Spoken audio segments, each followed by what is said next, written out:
Baxter, what do you want to tell us about what gave rise to this book and some of the key themes that you wanted to bring through? This is a very different book than, say, The Shack Revisited or Across All Worlds or The Great Dance, although the themes that I've been trying to explore throughout my whole life are present in this. This book is a story. It's a story about a burned out, semi-suicidal theologian from Mississippi. And he's home from 2 weeks teaching theology. He's exhausted. He's waked up early in the morning by a storm. He knows he can't go back to sleep, so he gets up to brew some coffee and head outside to get the newspaper. But this morning, he turns the corner, and what he encounters is something from the book of Revelation and the wild visions of St. John. It's not one prison, two prisons, it's hundreds of prisons. And they all coalesce into one big, huge rainbow within rainbow prism type thing that's moving straight toward him, and he doesn't know what to do. He freezes, and when the prism, the lights come over him, his entire world goes dark.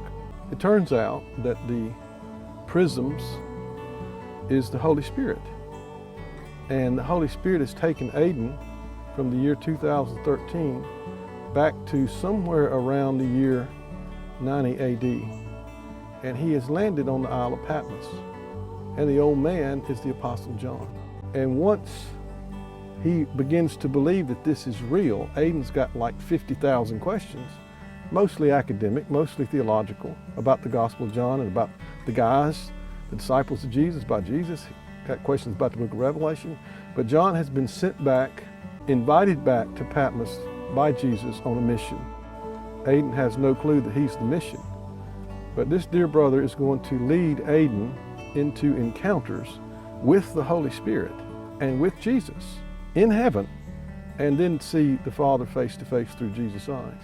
But in order to do that, he has to deconstruct Aidan's Western mind and reconstruct it based on his own gospel. And so there's all kinds of subplots that are going on, and so Aidan eventually has these encounters, and then the apostle sees a vision of what he says. He sees a vision, Aidan, of what is the next stage in your people's history. And that's about all I'm going to say about it. Anything you want to say about just kind of the journey that you take Aidan on, the main character in the book, and the journey that you see the Holy Spirit taking us on in this day as he recovers what has been lost or overlooked, or just... I think the backstory is that the Western tradition lives in its head. And Aidan's a good Western man, and he's not a bad man.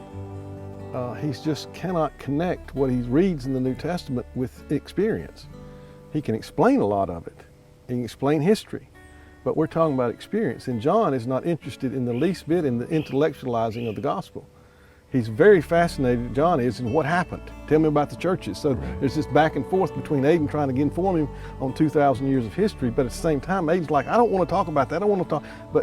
But John is steadfastly, moment by moment, in his wisdom and his gentleness of soul, leading Aidan to discover his inner world and begin to understand this is where we meet Jesus, is in our own darkness. So the cave is really a metaphor for Aidan's own journey and his inability to discover Jesus inside of himself. But what's amazing to me, what I learned in writing Patmos that I treasure, is that the Holy Spirit has been having a conversation with me, and I have been having a conversation with the Holy Spirit my whole life. But it was not here, it was here. And there are chapters in that book where there's one chapter in particular that probably has had very little done to it at all. And when I wrote it, I was there. I typed it on my computer, I cried all the way through it, and I didn't know that I knew that. And I'm sitting there thinking, what is going on here? And I could hear the Holy Spirit saying, this is about our conversation. So on that level, the book is about helping people experience and begin to suspect that they actually have a conversation going on with the Holy Spirit too. We keep looking for it in the wrong place. Yeah. It's not audible.